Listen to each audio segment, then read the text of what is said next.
I'm the co-coordinator of River Cities together with Paul. Paul will join us later today.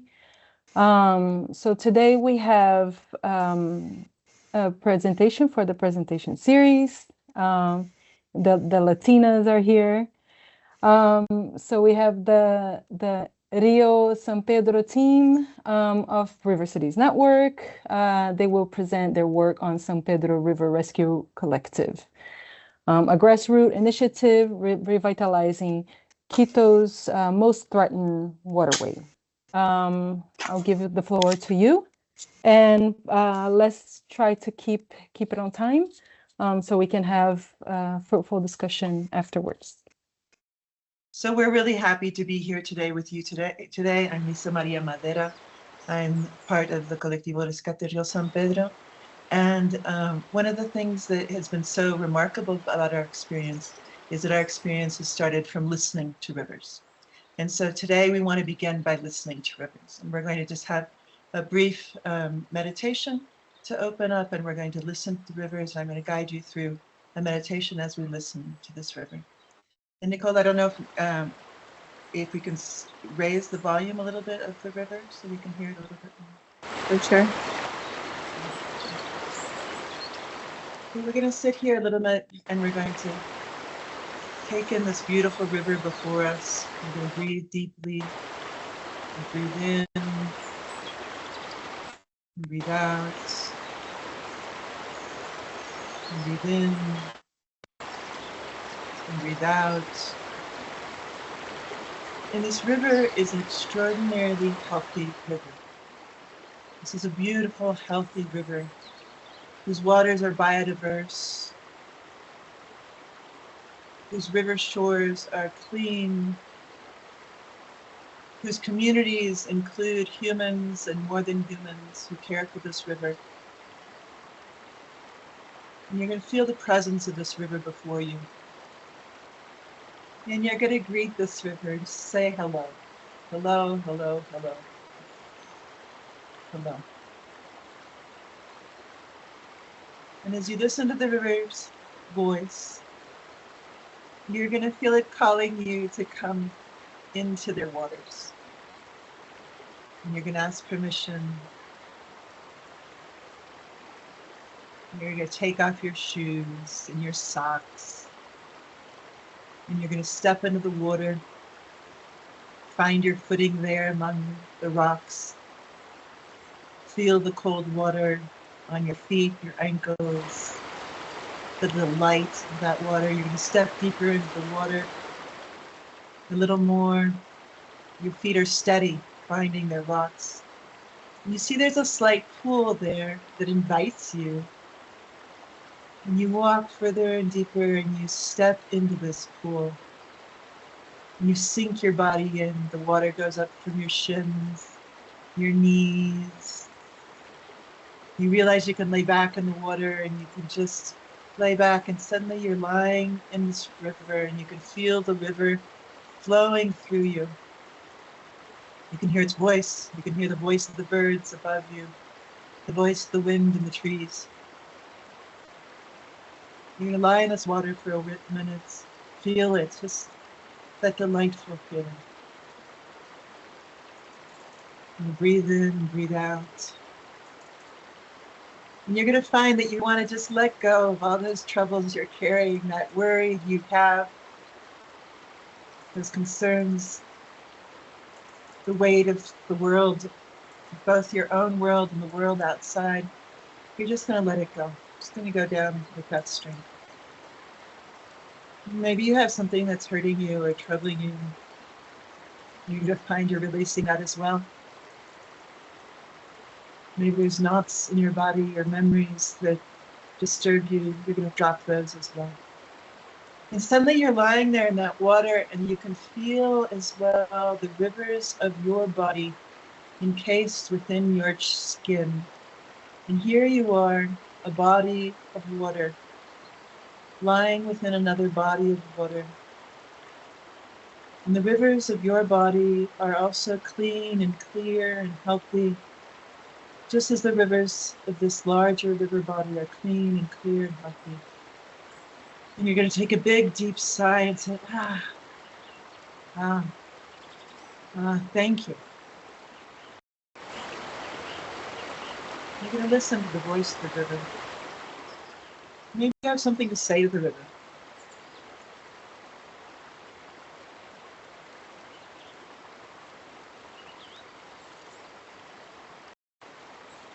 And you're going to find that the river has something to say to you. You can hear its voice, its song of its waters mixed with the broths. Breathe deeply and listen to what the river has to say to you.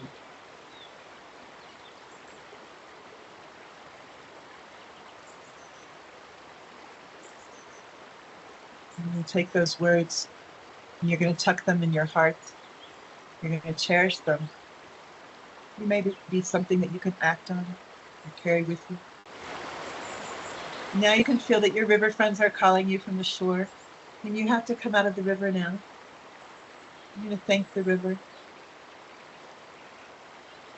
You stretch one last time. You're going to start to stand up and find your footing.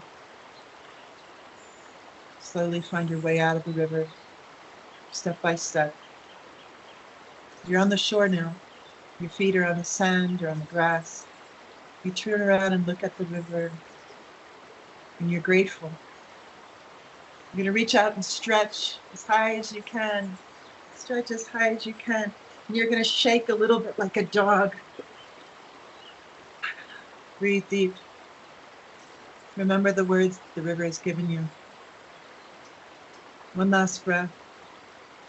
And when you're ready, come open your eyes. Enjoying our river friends.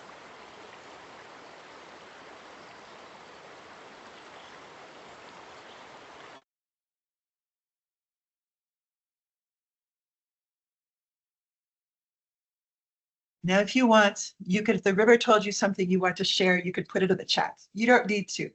But if you heard something you want to share, you're welcome to share it in the chat. And with that, thank you.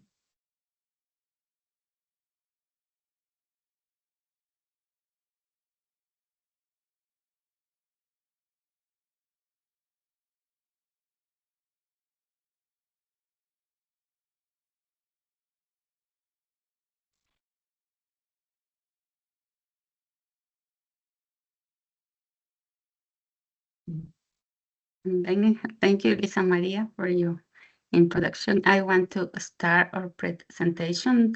Later, the other members of the team will speak, so let me know if the presentation is working. Yes. Yes. So hello, everybody. I am happy to start here and to be here with you. I am Maribel Pastel. I am psychologist, entrepreneur, and project manager by profession. Now I am a full-time activist and one of the founders of the collective Rescate del Río San Pedro. I want to tell you a little bit about my story and the story of our collective to start this meeting. The first thing I want to tell you is why have I committed myself to the mission of rescuing my city's river. I often wonder how my life reached this point where I spend my days speaking for the San Pedro River and working as a guardian of the Machangara River.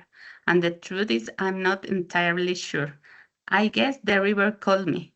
That's the way we try to explain our presence in this mission when we meet others who cross our path along this way. I grew up in Quito, the capital of Ecuador, a city that had expanded rapidly since 1970s, now home to over 2.5 million inhabitants. As the city grew, fewer and fewer spaces for nature remained. I don't recall ever hearing about the city's river, maybe some distant or historical reference. I tried to search in my childhood memories for a river, and I can't find one. Most children in Quito have never experienced bathing in a river. Those waters have long ceased to be clean. My story with water has meant traveling across Ecuador to find places where rivers are still clean enough to enjoy. My daughters and my granddaughter now share my love for the cold water that flows so uniquely through our Andean rivers. There's a photograph of my family in an Andean river. And the other photograph is Quito with their dirty rivers. Quito's rivers have been polluted for decades, and because of this, people have forgotten they weren't always like this. They were once clean and full of life. The San Pedro River was the main water source for its area 50 years ago, even used for cooking. Just a couple of decades ago, people used to wash clothes and children played catching tiny fish or cooling off in the water. During the pandemic, when we were confined at home and travel was limited, our perspective changed in many ways. With this newfound appreciation for freedom and the outdoors, I took my younger daughter to a park near our home that I love. It's a forest in the city, especially because a river runs through it. I shout instinctively, "Don't touch the water," that afternoon when I saw my daughter reaching out to pick up a pebble, unaware of the dark color and a foul smell signaling pollution. I stopped, stand, as I noticed how in a small cave formed by the current, all kinds of plastic waste had collected momentarily cut before continuing downstream. Disposable bottles, bits of plastic, even a ball floated on the opposite bank, unreachable. I didn't know how to share the sadness and frustration I feel at that site, so I used the tool most city dwellers have at hand, social media. So I posted a photo of the polluted river with the caption, "Neighbors, what can we do to clean the San Pedro River?" From the beach of the park, it breaks your heart to see the state of the river. Let's make a plan, let's do something. Without knowing if anyone would share my grief, I published the message with a small hope that someone might respond to this call to action. My optimism grew when I saw 300 likes and 190 comments. This was the first spark that ignited the adventure that changed my life and some others' life, leading to the creation of what we later called the Colectivo Rescate Río San Pedro, the San Pedro River Rescue Collective. From that day on, I began learning about urban rivers, blue-green infrastructure, the rights of nature, and above all, I received countless lessons from the people I've met along the way. Let's organize a minga, someone proposed. Later, Lisa Maria will explain you a little more about what is a minga, that is an Ecuadorian word. We felt a bit overwhelmed by the scale of the river's problems.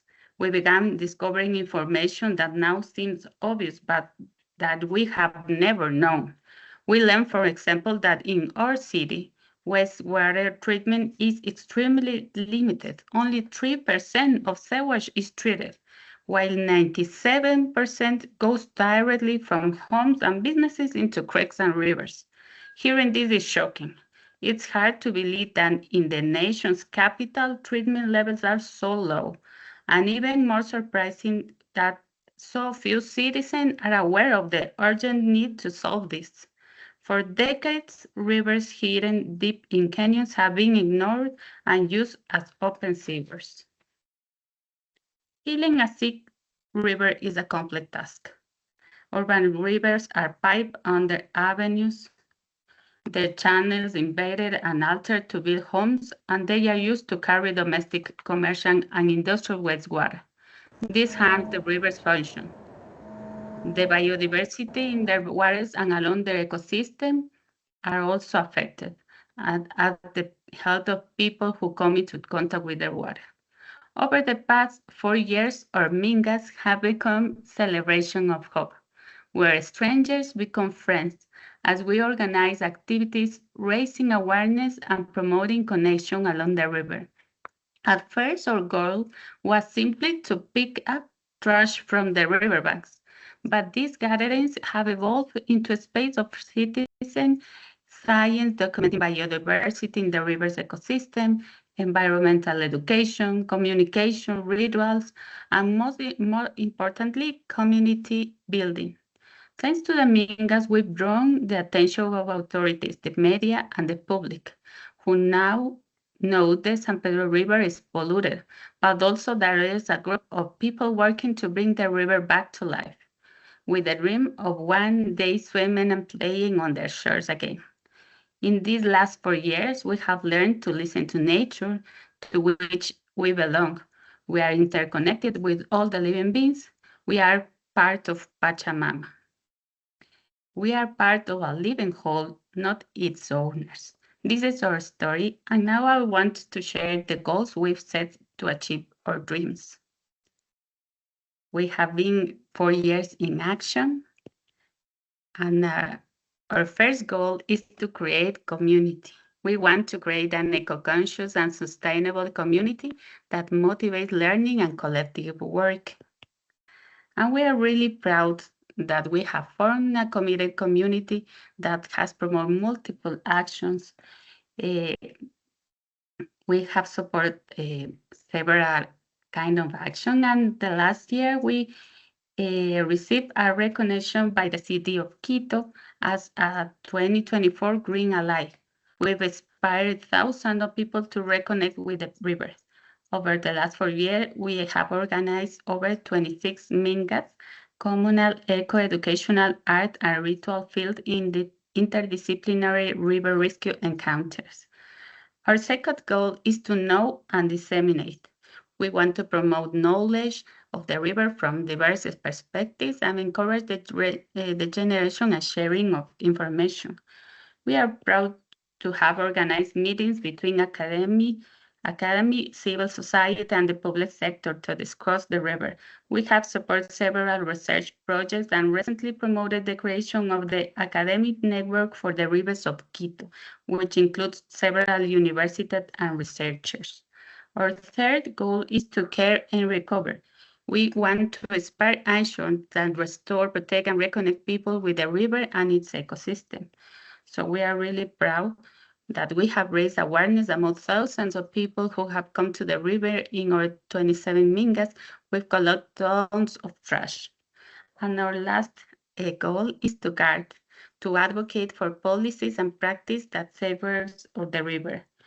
We participate in a landmark legal action leading to the declaration of the Machangaro River as a subject, whose rights have been violated by the city of Quito and who require reparation together with allies that include leading scientists and activists. And the last thing I want to share with you are dreams. We want that people know, value, and take care of the river. We want to build a collaborative governance model to recover our watershed. And our first and still our more important dream is bathing in our clean and living river. Thank you.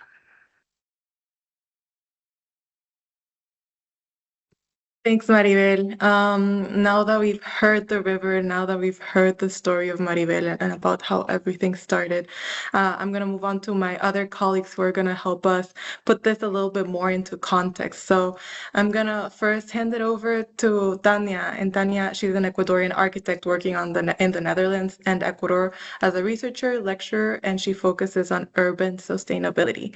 So she's going to help us get this started a little bit. Then Tania, I'm going to ask you, can you give us a little bit more context of where this project sits? How has Ecuador and Quito historically dealt with rivers, and how does that led to this work that now we're seeing from the Colectivo? Thank you, Nicole. Can you see my screen? Yeah. Yes, okay. Well, as I am aware that not everybody might know where we are located, where is Quito, so I'm going to give you a little bit of context of our national context, our country. So Ecuador is located in the equator. That's what it is. That's why our name actually. We have a population of 18.14 million people. We have a total area of 26 million hectares, and we have 25 areas, protected areas. We are known as the most biodiverse country on Earth per square meter. We are part of the 17 megadiverse countries, which are all together, we hold the 70% of all known species. Even though we are such a small country, we have a lot of biodiversity because of our geography of where we are located. We have different ecosystems. We have the Amazon rainforest, we have the Andes Mountains, the coastal beaches, and Galapagos Islands, which inspired Darwin for his theory of evolution. We host over 25,000 plant species and more than 1,600 bird species. So we are a hub of biodiversity.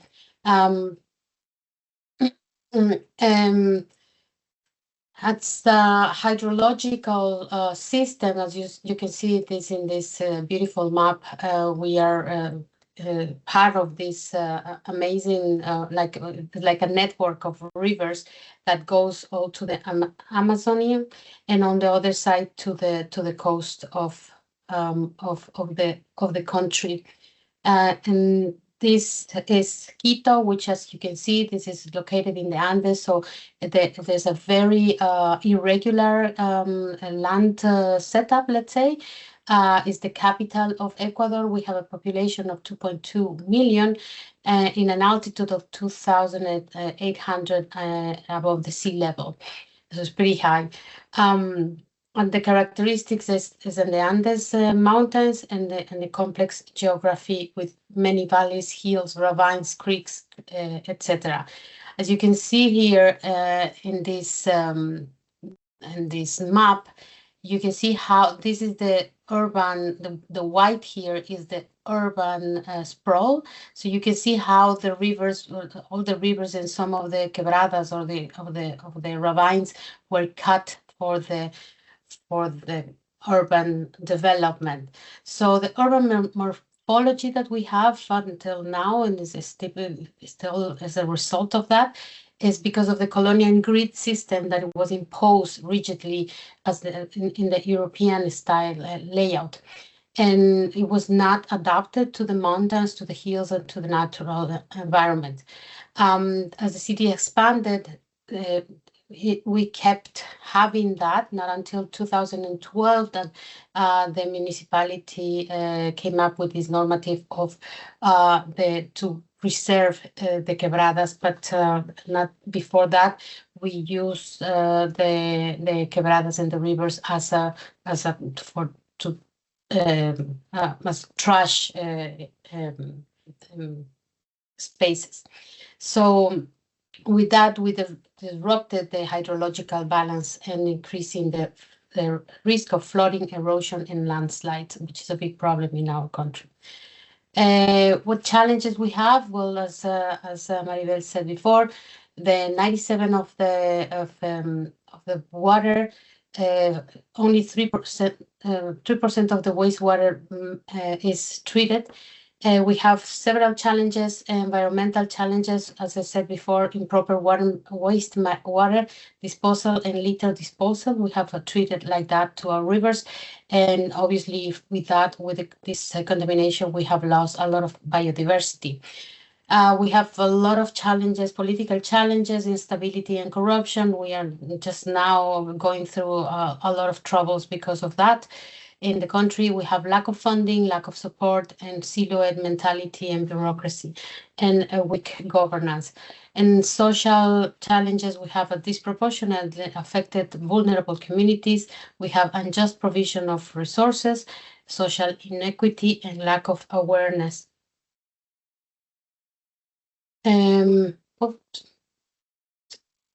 So I'm gonna stop there, and then Nicole, you post the I know I'm gonna stop sharing, sorry, and then it's Lisa Maria, sorry. Okay. No worries at all. Thanks, Tanya, for that. Lisa Maria, I'm going to pass it over to you just to briefly introduce Lisa Maria. She's an Ecuadorian American writer, and she is a river keeper as well. She's one of the founding members and co-directors of the Colectivo itself. So the question I have for you today, Lisa Maria, is what happens when we actually listen to the rivers?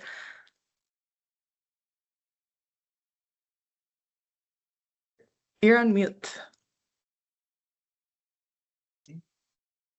Thank you. I'm going to turn this on.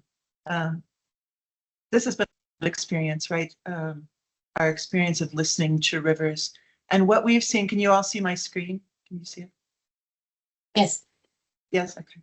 And what we've seen in Ecuador is that when we listen to rivers, and we are now experiencing a river renaissance in Quito as a result of listening to rivers.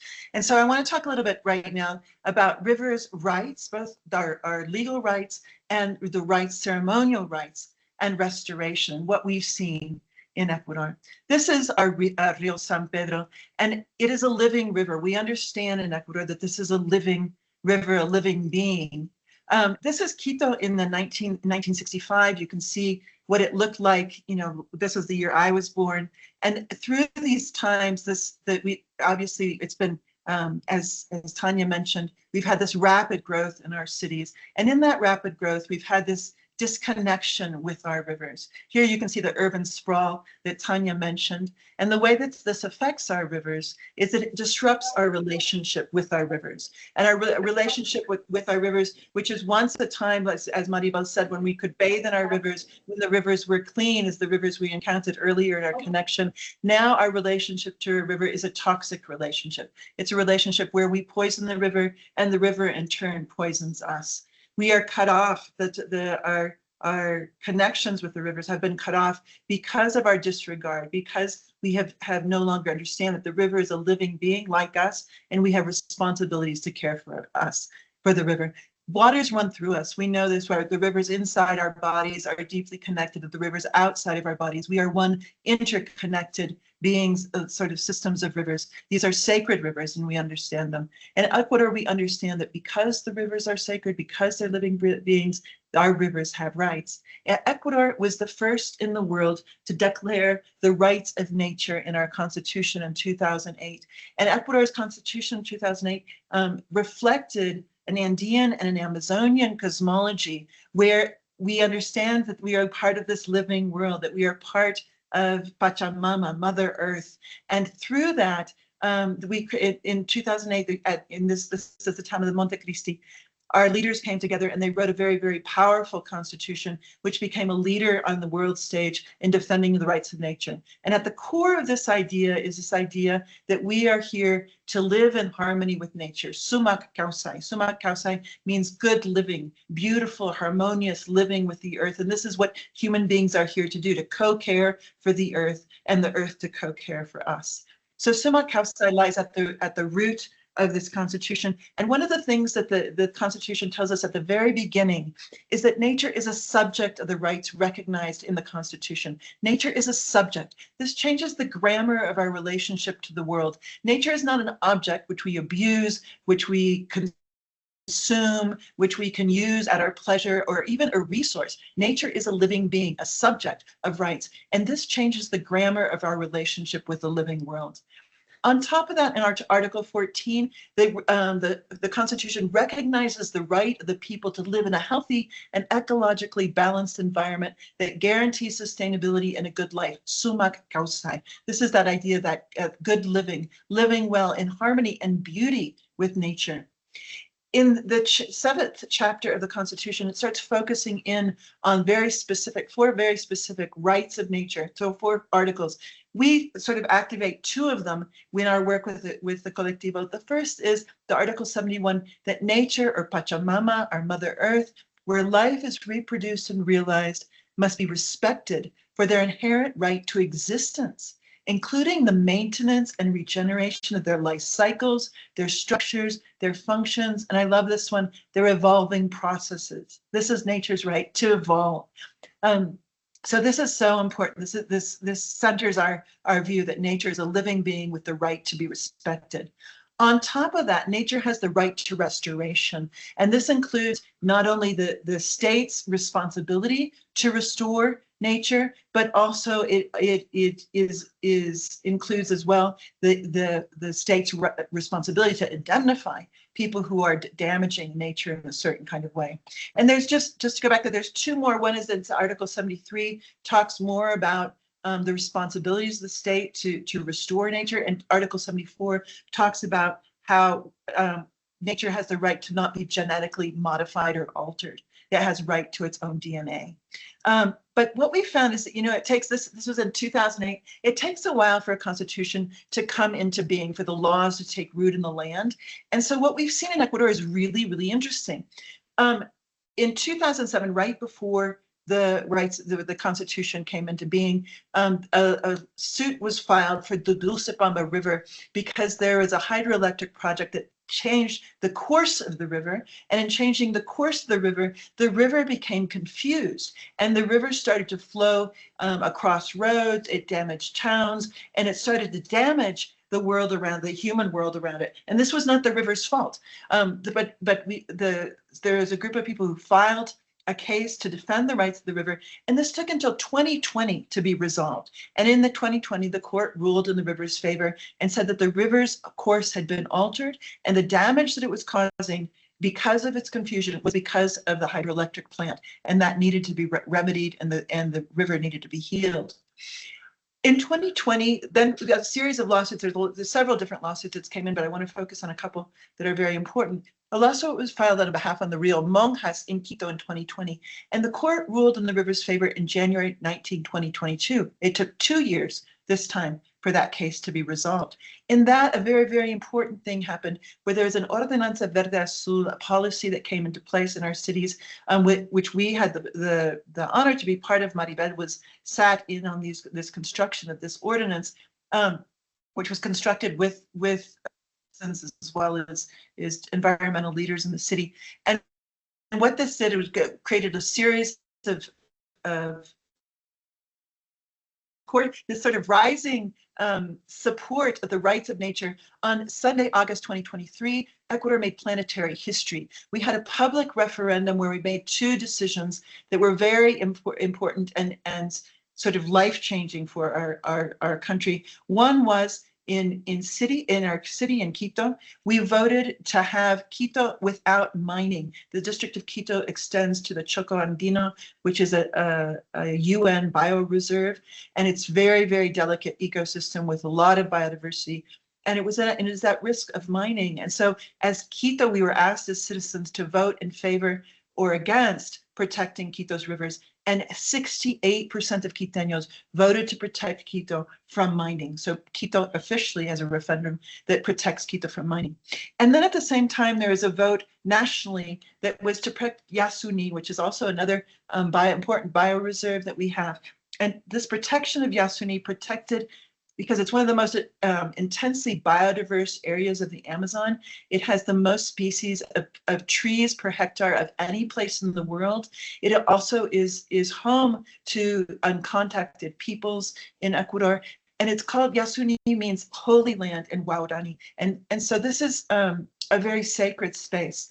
And the oil incursions there was poisoning the rivers, was deforesting the forests. And we voted as a country to protect this very important place from oil, from oil exploration and oil extraction. This is the first time in the history of the planet that there was this kind of a vote that took place to protect land or a space, living land, oil. And so this was a historic win that resonated across the planet. And at the same time, that year, we celebrated 15 years of our Constitution. Now, it's interesting when we think about the fact that our rivers are alive and living, and we understand that they're living. It requires us to act, right? What can we do? What is within our reach to act? Which is what exactly Maribel did. She went and listened to the river and called us and said, come, we've got to do something. What is within our reach? And that's what our collective has been focusing on. In the Andes, this is a beautiful photograph by Jorge Ansalzer. He's one of our colleagues as well. in the Andes, there's a collective within indigenous Andean communities, there is a collective work process. It's a social ancestral technology, which is called a minga. And what it is it brings people together to work together in common goals, gather your resources together to reach a common objective. And what's interesting about this, that it's we know about the mingas through the work of the Inca, where they created these amazing irrigation systems that went all through the Andes, the roads that stretched across Tihuantinsuyo. These were created through mingas. And it's used as well in agricultural practices. So we activated a minga. Now, our minga is very different. Well, not very different, but it's different because it's a contemporary minga that activates our multiple talents. And we come together, and what we've found is it creates this really joyful, exciting space where, in fact, we're living with beauty and weaving community, creating sanctuary and seeding joy, and where we're defending the rights of nature, activating its restoration, respecting nature and restoring nature. We start just to talk about how our mingas look. We begin with a ceremonial opening where we bring people together. Oftentimes we might have guests there and who are part of our allies who create our mingas. And it can be a place as well where we've brought in political leaders to make commitments and with our rivers. So we've asked them to sign commitments with our rivers. This is the Secretary of the Environment in Quito, and he's signing a commitment to our river that he's going to follow through and care for our river. During our mingas, we obviously are dedicated on pulling out as much trash as we can. In our 26 mingas, we've pulled out at least 15 tons of trash. And when we've done that, that means that that trash is not going to Galapagos. We've also are working on connecting with river friends around the world. So we have created events that connect through our Minga Mundial project. And for Earth Day 2024, we organized and celebrated mingas with other river friends on 5 different continents. But in 26 mingas, 27 now, we removed 15 tons of trash from the river. Our mingas are also super educational. So there's spaces where we're learning about biodiversity, and we're learning about the false coral in our space. And it's interesting, they activate our collective intelligence. It's intergenerational, intercultural, and with our Minga Mundial, international. It's a learning lab, an observatory, an improv. It's a values pollinator. It's a place where we activate eco-entrepreneurship. And it's really a pedagogy of love where we're celebrating together our connection with the river. We have birding. We learn about the birds that are in our environment. We activate all of our intelligences. So we involve art as well. We weave our river in. This is a project of our friend Camila Valoresa, who's weaving the river, plastic rivers. And the goal is to trace the river from the Machangara River, where it's born in the Pichinchas, all the way down to where it's supposed to go. We also have restoration projects. We have a project to deal with an invasive plant, Susanitas, which we shared in a competition, and we're recognized nationally for that work. And then we have, after we have all of our activities, all of our learning activities, we have a Pampa Mesa. A Pampa Mesa is a really important, also part of a Minga traditionally, where we share ancestrally people bring and they share food after they've done there's communal work, and they share food together. And so our Pampa Mesa looks like this. Initially, when we had our beginning of our Pampa Mesa, we had lots of plastics that came in, and people would come and they'd bring lots of plastics. But the idea is that we each bring our own food. We bring our food and we share it, right? And it represents for us as well, sharing our talents that each of us brings with our talent, our abilities, what we have to offer, and together we create this incredibly nourishing space. Through time, we've also turned this space into an educational space where we're talking about recycling, we're talking about using less plastic, we're talking about composting, and the importance of our relationship to food in this process. And what we found is that as we've gone along, our Pampa Mesas have become healthier.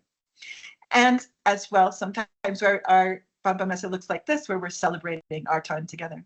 But as we understand that the river is a living being, we also understand that we not only have a material relationship with the river, but we also have a spiritual relationship with the river. And so we come together and we organize rituals as well, where we connect with the river, we meditate with the river, we listen to the river. We've invited ecumenical groups to come, different people from different religious traditions, and they've come to give blessings from the river. Our group is very, very diverse. So there's people who are Christian people, there's non-Christian people, there's people from all kinds of different religious traditions. There's people who are agnostic and atheists. There's people who are connected to Andean traditions. And so we try to connect our spirituality in multiple ways. But as we've come along, what we found in this beauty is that we've started to create our own ritual, which is a very simple ritual where we create a spiral. And we think about the fact that here we are on this planet, in this moment of time, and what a privilege it is to come together to care for this river. And we take a handful of petals that represents our sacred, beautiful, fragrant life. And we lay it down in the spiral. And this is the spiral of life. And we think about, we can do what we can. We can do, our little life is what we have to offer to care for the living world. And so this is what we do. We care for the living world this way. And we lay down these petals, and then suddenly we can see that our work is part of a larger experience, right? Our work creates this larger spiral of life where we contribute our portion and others contribute theirs as well. And then we pick up those petals and take them to the river, and we offer a blessing or a meditation to the river, and we really offer blessings of well-being for the river, that the river might be healed, and that we might restore the river through our work.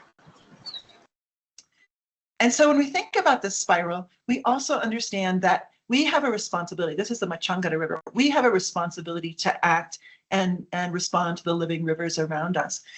So together, as Maribel mentioned, on May 28, 2024, a group of collectives filed a lawsuit against the city. We were part of this, of Quito, on behalf of our iconic Machangara River. We came together with all kinds of people, with scientists and activists, and what was interesting is that at that moment, as we filed our lawsuit, all kinds of things surged together at once. Our friend Jorge Angelser had been creating a film that traced the river Rio San Pedro that was born high up in the Andes, and he told the story of the river as a living person who's born as a baby and then grows up to be an adolescent, and it becomes poisoned as it comes through our cities, and then dies as an old man in the sea. This movie is very, very beautiful and very, very potent, and it was circling around our city at the time we were making filing this lawsuit. At the same time, another one of our friends, all of a sudden, an opening happened at the Catholic University. Somebody canceled a show in one of their exhibit space, and they invited our friend Monica Aguilar to create an exhibit. And she suddenly, in 2 weeks, mounted an exhibit with over 20 different artists. And during that time, we had a moment in the city where we could come and learn about our river, our relationship to our rivers. And there was all kinds of people who came, different kinds of officials, the firemen, just all kinds of people from the city came to learn about our river during that time. And this was while we were still in the trial for the Machangara River. And what happened was so extraordinary. At the same time, we went to our river while this was happening, and we read poems to a river. I remember saying to Maribel, I can't believe that we're going to be able to read poems to a river. I just was very thrilled about this idea. We read poems. And all of this then, on July 6, 2024, the court ruled that the Machangara River was a subject whose rights had been violated by the city of Quito. And the amazing thing is that sentencing is also a poetic it's a poetic sentencing. The judge was inspired and wrote poetically about our relationship to the river, that we had rights, spiritual rights and health rights and cultural rights to have connections with the river, but that the river also had its rights to its people. And this news went around the world. It was very important. It was a historic ruling. BBC wrote that it was one of the 7 important environmental accomplishments of 2024. The judge designated our Colectivo Rescate Rio San Pedro as one of the river's legal guardians. That for us is a real honor, and we take this as a great responsibility. And this is why we have to create a governance structure that sustains us through time, through generations, because it is our legal responsibility to care for the Machangara River, which is the sister river of San Pedro and pours into the San Pedro a little bit downriver. The Machangara lawsuit was filed on May 28, 2024, and on July 6, 2024, the judge ruled in the Machangara's favor. From start to finish, the case was filed, trialed, and decided within a span of 39 days. It was a historic win. And so just to come back, so what we've seen by listening to rivers, what happens? You have a river renaissance. And through that, you are able to defend both the rights and the rights of rivers in their process of restoration. When we activate Mingas to care for our rivers, we recognize our river as a living being, a subject of inalienable rights. What we are doing is fulfilling our Constitution. It's so interesting to me, and it makes me very grateful for our Constitution. On that too, through Mingas, we respect our rivers, which is Article 71. We restore them, Article 72, and in so doing, we defend their rights. When we care for a river, we express sumak kausai. We come back into harmony with our river, with each other and our Mother Earth, and we live well. And we really step into this spiral, a sacred spiral of life, where our lives are join other people's lives for a very meaningful purpose. When we care for our rivers, we experience sumak kausai. We have a good life. We live well. Thank you so much for listening to us. We're so excited to be here today, and we're excited to learn more from all rivers as well. Thank you very much, Lisa Maria. I don't know how we're doing on time. We have our colleague, Natalia, who's actually in the call with us today. But she's in a busy place where there's a lot of noise. So she has a little video for us where she's going to address the next part.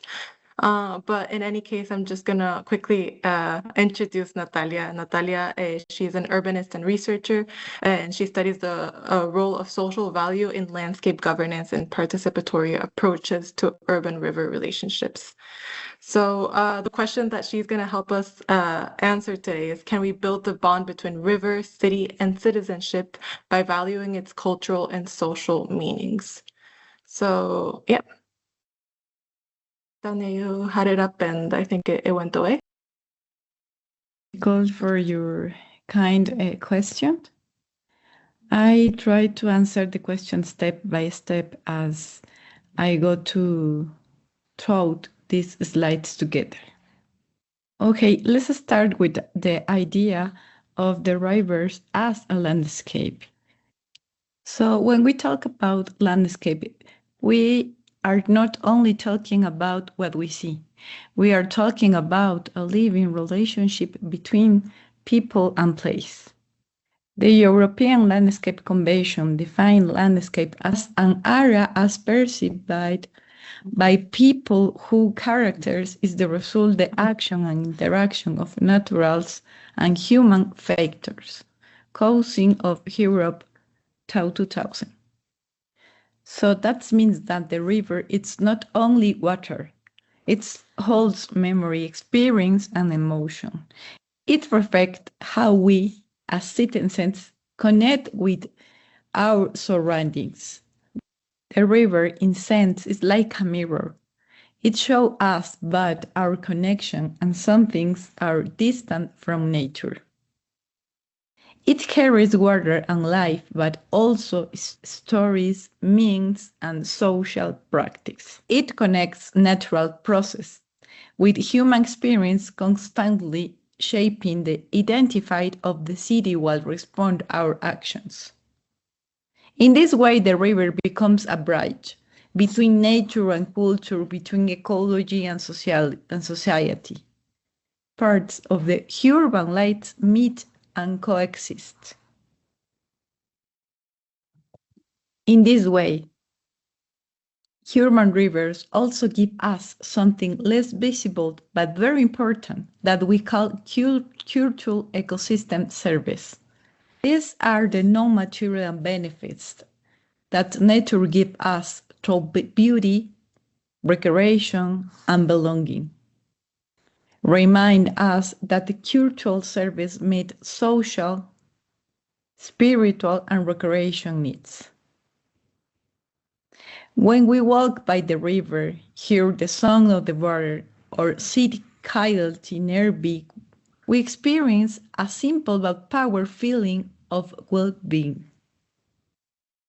They remind us that the river is not just a part of infrastructure. It's something deeply human, something that can help urban life. To rebuild that bond, we need to value rivers socially and culturally. When people are involved in defining that what the river means, it gains a voice. It becomes a common good, not just a channel or a project. The political science, Eleanor Ostrom, said, no bureaucrat or politician know better what it needs than people on the spot. This reminds us that people who live near to the river, or who see it every day and care for it, are the ones who best understand how to protect it. So the Colectivo Rescate Río San Pedro is a beautiful example of this idea in action. They combine rituals, cleanups, community walks, transforming forgotten riverbanks into space of care and celebration. They can be key partners in participatory river governance. By listening to the river talk its people, we can rebuild the bond between river, city, and citizens. This kind of governance joins emotion, policy, community, science, and care. When participation is real, the river is not only management, it's revived. It's flow again that with meaning, identify, and hope. Return to the Nicole question. Yes, I believe that we can rebuild that bond, but it starts by recognizing the cultural and social means that the river holds, and by trusting to local people who live close to then help to guide the way. Okay, great. Yeah, I think we're very limited on time, but I just wanted to add on a couple of final reflections based on the work that I did. So just to introduce myself, I actually don't think I introduced myself. My name is Nicole Ponce, and I'm an architect and urban planner, and I actually connected with the Colectivo through the research that I did on my thesis, my master's thesis last year. So it's been really interesting to get to explore the Colectivo a little bit more. The focus that I had on my research was a little bit on the importance of that local knowledge in the success of nature-based solutions. And let me tell you, I was very much pleasantly surprised by the things that I found. It was above and beyond what I think I had as a framework in my head of what was possible. So I'm not going to share my slides because I think we don't have time, but just very quickly. The first thing that I realized is that when institutions are weak, that's when communities really are able to lead. And with the work that the Colectivo has been doing, we've seen that there's a lot more than one benefit that's coming up. Many times we think that communities need the government to actually get things done, but in this case, it's the other way around. It's actually the government who has needed the push of the community to really kind of get their act together and act for our rivers. Some of the benefits that we see that are additional in the work that the Colectivo is doing is raising this awareness. One of the things that Maribel was telling us about is that people don't really know that it's an actual problem. So just the fact that people are actually aware that our rivers are there. They're very much polluted, but they're there and we're just giving our backs to them. I think that was very important. And the second one is this governance model that Maribel maybe can tell us a little bit more afterwards, but it's actually how the community has been able to create a space for itself and guarantee that this is not something that gets lost. When we're talking about Ecuador, we have a lack of continuity in the government. So government changes, everything gets lost. This is great to see that the community has actually been able to maintain this, and you've seen it's more than 3 years that this has been going on. I think the second one that I want to mention is just looking around. It's the very important female leadership that we see in these spaces.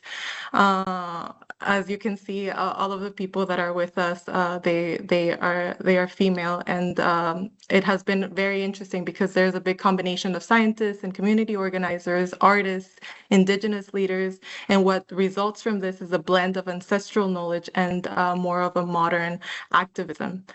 So this has been amazing to see from my part as well, and the way that they've been able to work collaboratively. The third one is that I've started to rethink nature-based solutions. That was the angle with which I started my research. And then I realized that the framework itself with which we're evaluating comes very much from the global north.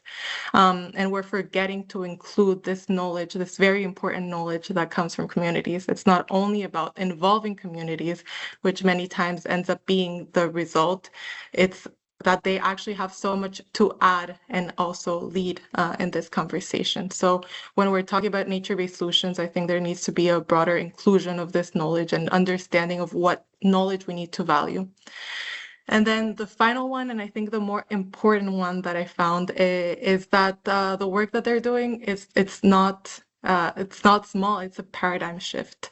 So as we see, and from my research, what I understood is that knowledge really shapes how we see the world, and how we see the world really impacts on what we act on. So by understanding that nature is not a service, it is not a resource that we're using, it's an equal, it's our partner, it's a living being that deserves rights, then this changes absolutely everything. Then this allows us to act from a different place. And so I just wanted to highlight those things. I think I'll close with that. Great. Wow. Thank you, ladies, so much. This has been very inspiring. I love the bottom-up approach. I vouch for that. And I like that there's a very strong reminder that the river is not an object, it's a subject. And it's a living being. So it's very important to keep that alive and respect as it is. Thank you for the presentation. And that's it. Thank you all very much for today, and I wish you all a beautiful weekend.